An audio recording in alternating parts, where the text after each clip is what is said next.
o tutuloy ang pag-arangkada ng barangay. Casters, take us to the land of dawn.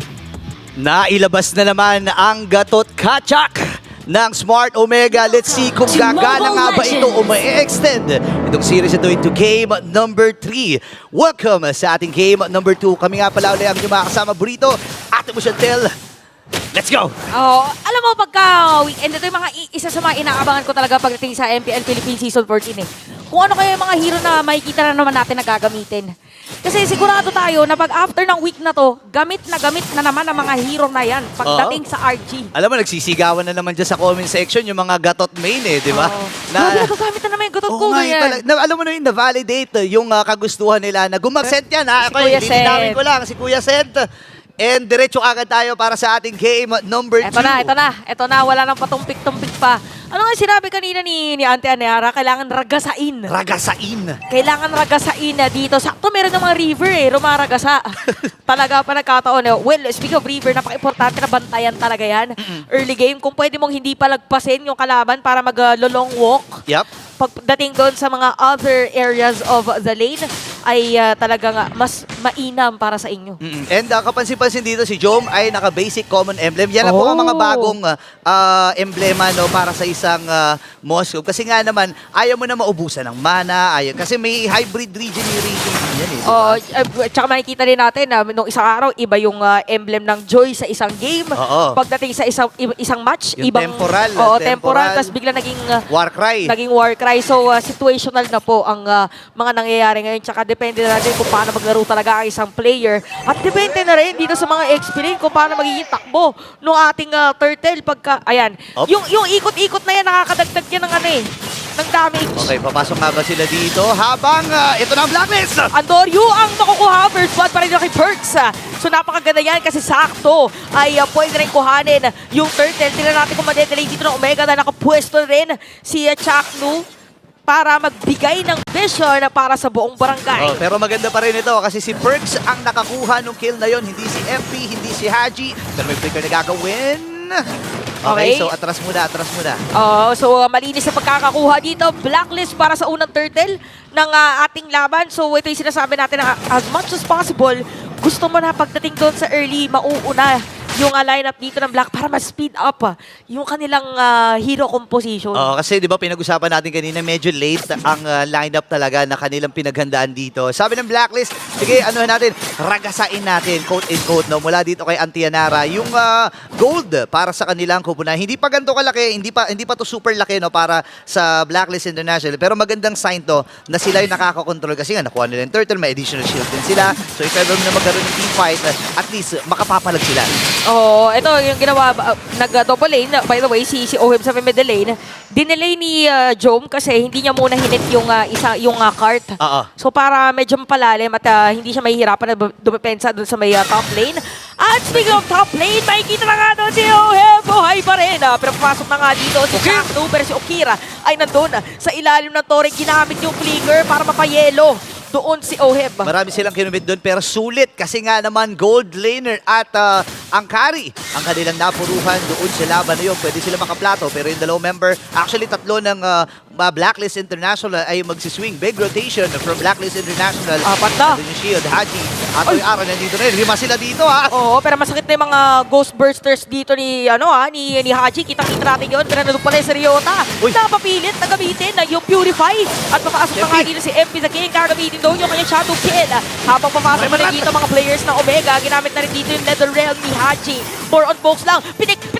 Para dito kay Ryota. Papasok na rin si Andoryu. At Perks sa kanya makukuha. Diretso pa. Haji ang isa. Napaganda pa para sa Smart Omega. Nakakuha sila ng kill doon. Pero naman si Lord JM ay napabayaan. Medyo malaking oras din ang nabili ng Blacklist International dun sa may top lane. Wala ng energy shield. And this time, second turtle ay pwede na rin kunin. Kaya lang hindi na rin makababa itong si Oheb kasi nga alam niya na marami nag-aantay sa kanya. Ibibigay na lang din yung may top lane doon. Probably bibigay na lang sa kanya is yung minion dito sa may middle lane para makahabol. So ginamit dito yung Spear of Destruction or Vision lang para sa side ng Omega and Blacklist International makakasecure dito ng turtle. So far ito yung second turtle na kanilang nakuha. So slowly ay tinatry nilang paliitin ang kalamangan ng Omega. Yeah, and nakita nga natin kahit anong mga naganap doon, no? Nakakuha sila ng mga objectives. Ang problema, halamang pa rin in terms of goal dito ang Smart Omega dahil nga sa pagkakabasag ng Torre sa itaas. Yan yung mga kills na nakuha nila against sa Blacklist International. Ngayon si Haji ata, naku, lumabas ang elefante. Oo. Aray, Pero kundi, mabubuhay pa yellow. rin, nasusunog. Grabe no, naglagay ka ng yellow, pero nasusunog. Oo nga eh. Yung hero dito ng Blacklist, so more on pokes ang ginagawa dito ng Omega. Alam mo kasi kapag yung yellow hinawakan mo ng matagal sa kamay mo, Nakakapasok. Tsaka eh, di ba? dumidikit. Oo nga, di ba? Nakikita na nga natin ngayon, no? May mga siyensya nang pinag-uusapan dito sa laban na to. Game number 2 at ang si Jack naman ipapasok din. Okay, mag-feed down nila dito si Lord JM. Ginamit yung penalty zone para makatakas. Habang nangyari yun, by the way, nakasira si Oheb ng Torre doon sa may top lane. So parang ito yung kanilang play din kanina. Ang kinagandahan lang is parang mas mabilis yung carry, sabihin natin sa pag-create pagdating doon sa teamfight. So mamaya na natin makikita kung ano ba talaga mangyayari. Ginamit na yung shadow kill. Bulaga! Laban dito kay Jom! Hindi nakaligtas doon kasi nasalo niya yung shadow kill. Wala siyang makapitan doon eh. Pinilit niyang lumapit doon sa Torre, kaya lang hindi naman sasalib sa Torre yun eh. Hindi naman sasalib yung shadow kill. Actually, iniisip lang dito ni Jom, no, baka nga naman maiwan. Kasi may mga instances na ganoon eh, di ba? Kapag nag-flicker ka o nag-dash ka, naiiwan doon sa area yung, yung Hayabusa. Oo nga. So parang tinry niya na lang niya yung best Tumiming, niya oo. na tumiming kung ano ba ang maaaring paraan para makatakas sa rumaragas ang Hayabusa ni MP the King. Nagkatitigan dito si Oo. Jack na si Perks eh. Nagulat din si Jack. Uy, may tao pala rito. Oo. Buti na lang eh. Hindi rin naman kompleto doon Boss? ng Blacklist International. Nag-boss lang eh. Bossing. Kinuha tinanggal yung shades eh. Bossing. Ikaw ba yan? Bossing. Oh, nagkakitaan na talaga eh, no? Ito na, dahil natanggal na yung shades, alam na talaga nila ng lumang players dito ng Blacklist nakapwesto sa may turtle. After the Guardian, kaya naman makukuha dito ng Omega yung turtle. Mga play na dito si Lord JM at hindi mawawala ng buhay yung mga players ng Blacklist. Pero makakakuha pa rin ng isang MP! kill si MP the King. May iwan nga lang doon sa mga players ng Omega. Habang top lane natin, mukhang mabibigyan na rin si Oheb at dumating na nga si Big J laban sa dalawa. Merong shield doon, pero Okir with a kill. Aba Ukia, kamunti ka na. Si Haji rin mapapaalis. Grabe, tumatawid sila doon sa Torre. Walang pakialam ang Blacklist, ang Smart Omega. Kung gaano kalalim sila doon sa laban na yun, saktong-sakto ang pagdating ni Big J para lang luminis doon sa mga naging team fight from 2-5 to 3-1. Mabilisan lang ang pagkuha dito ng Smart Omega. Oh, grabe yung talon din ni Chakno, no? Ganda eh. Napalayo yung mga players ng Blacklist. May kita natin yan sa ating Infinix Instant Replay. Yan, napakaganda ng timing. Hindi na natin naabutan yung Avatar of the Guardian, pero ang ganda rin naman ng counter-engagement na ginawa dito ng Blacklist International. Tumama yung Numinum Blast, kaya lang ang problema, napabayaan nila si Megumi doon sa itaas. Kasi sa mga nakakalam, yung JJK kasi, si Megumi yan eh.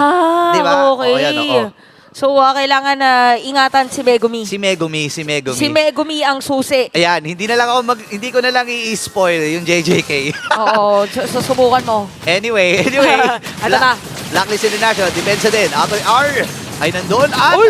Meron din na huli si Ukir. Meron passive. Pero yung nga lang kinaman na rin yung Domino Blast. Sa likod. Pero yung passive dito si Haji after that Nether Realm. Pero magkakaroon ng free hit. Magkakaroon ng crowd control para sa side ng Omega. MP the King ay makukuha na rin habang si Jom sa ilalim ng Torre. Free hit pa! Double kill kay Haji, nahabol dito ng tatlong players ng Omega. Nagkagulo-gulo sila dito. Ato R, humahabol pa rin si Haji. Pinipilit na makaalpas doon sa ginagawang paghabol dito ni Andoryu. Ang tanong, makakatakas ba siya? Pwede siyang hawakan dito. Mapapa-TP out na rin itong si Haji. At ang unang lord ng laban na ito ay sisimula na nga ng Smart Omega. Uy, masakit na yung mga pitik dito ni Haji. Ilang pokes pa niya yan. Pwede nga humabol yata dito pero hindi na pahabulin pa ng Omega dahil Lord ay mapupunta sa barangay. Grabe, napakabilis ng nagiging ganap dito ng Smart Omega. Kanina parang napansin natin, first 5 minutes ng laban na ito ay lamang ang Blacklist International. Isang biglaan lang kasi yung first and second nakuha ng the first and second turtle ay nakuha dito ng Blacklist. Pero isang mabilisan lang, nabawi kagad ng Smart Omega ang kalamangan na yun. Tapos unti-unti na rin nakakapondo itong si Jome ng kanyang mga items, including itong Demon Hunter Sword, pang-kill talaga sa mga makukunat at na frontliners dito ng Blacklist. Pero kung titignan mo din yung lineup ng Blacklist, lalo na yung nangyari sa may bottom lane kanina, alam mo yung pinaka-potential Yeah. nung kanilang lineup, yung layering of skills, yun yung pinaka-importante ngayon. First Lord pa lang naman ng ating laban march in yan sa may bottom lane. Siguro pwedeng hatak muna ni Haji or kung sino na lang mauuna na magkakaroon ng crowd control para dito sa Blacklist. Tapos didiinin nung Netherrealm. So Torre sa gitna ay masira dito ng Smart Omega. Okay, meron pang mga aura itong mga Torre, yung mga base turrets at sumabog na nga yung pasok si Jack Mamba. Pero may penalty zone para yung side of Blacklist. Tsaka nung makukuha, napakaganda naman na Luminous Blast. Kaya naman si Ryota magiging target nila. Mahahabol ba dito na side of Blacklist? Pero si Bat, double kill para dito kay Oheb. Atras muna sila dito. Pwede mag-rundown ang Blacklist International. Magiging matagumpay ang pagdepensa nila doon sa mga natitirang base turrets ng Blacklist International. Hindi na, sabihin natin, hindi fully na-maximize ng Smart Omega yung Lord na yun. But still, nabasag nila lahat ng mga first and second. And makikita natin na sa body language ngayon ng galawan ng Smart Omega na masaya na sila sa mga nakuha nila. Oo nga eh. So parang ano muna to, i-slow muna ulit nila yung minion wave. Probably ay mag-aantay sila ng susunod na Lord, no? Parang yun yung advisable kasi grabe na rin yung counter-engage na pwedeng gawin dito ng Blacklist. Oo nga eh. Tsaka humahapdi na rin itong si Haji. Kung papansinin natin, naka-glowing one din to, Enchanted Talisman. And alam mo naman, may multiplier, di ba? Yung mga pokes na meron ang isang tumatalsik. Tumatalsik, di ba? At tsaka nagbabounce kasi yun eh. Pag mas marami kayo, mas makati yung damage. Oo, tsaka mas magiging madami din yung stacks niya. Oo, yung so, stacks. mas may bilis din siya na mabuhay pagdating doon sa kanyang hero. So, ito na naman tayo, 12 minutes or 11 minutes sa ating game. Magkakatitigan na lang muna ulit ang ating mga players para dito sa ating game. So far, pinakamataas na gold is si Jome and even Andorio. Andorio tapos next si Jome. Oo, ang yayaman ng Smart Omega dito. Why? And speaking of the damage, Ito na yung sinabi mo. pinag-uusapan natin kanina, si Haji, magigets mo rin kasi nga yung multiplier no, mula doon sa mga pokes na meron siya. And kailangan na lang matranslate ito ng Blacklist International into a kill. Though nakakadalawa na naman itong si Haji, pero kailangan pa kasing dagdagan. Kailangan pa ng added reinforcement din ang Blacklist International, lalo na sa engagement. Kasi meron na silang kit eh. May pang-extended team fight na sila eh, di ba? Oh, pero ito pagka nagkaroon ng magandang setup play para sa Blacklist International, meron sila taga-shred eh. Oo. Medyo may item na rin dito si Oheb.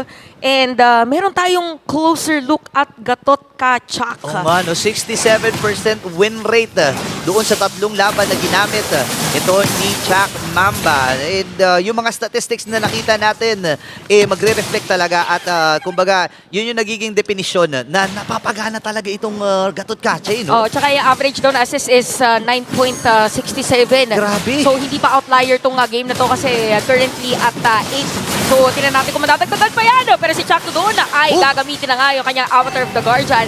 Is this the sign, Burrito, na pwede pa-counterplay ang Blacklist pero mauuna pa rin ang side ng Omega. Ginamit na yung Netherrealm habang si Chuck nandun sa mga gilid. Ginamit na dito yung Luminous Blast at makukuha pa nga ng Blacklist. Dito yung Lord Andorio, mapatay na rin nila. Doon sa gitna, isama na rin si Okir dahil 5 players ng Blacklist na nandito para mag-break ng code. Apat ang napatumba ng mga agents. Medyo mahaba-haba yung death timer. 70 seconds para kay Atoy R. Pwede madali nito ng mga agents. Ngayon, sasalubon na rin si Perks. Bumili na rin ng Wind of Nature itong si Oheb. This is it. Pansit na nga ba para sa kumala ng Blacklist International? Parang endable yata kasi meron kay isang card, tapos meron kay isang buong minion na hindi pa mahahatak doon sa mga nagilid. Napatay na rin si Chakno. At kita pa nga natin ngayon, unang umpisa ng ating Week 5. Game 3 agad dahil Blacklist International mananalo sa ating game number 2. Napakagandang bawi mula sa mga agents. Ang ating nakita doon sa game number 2. Hindi gumana ang mahika ni Chaka mula doon sa Gatot Kacha.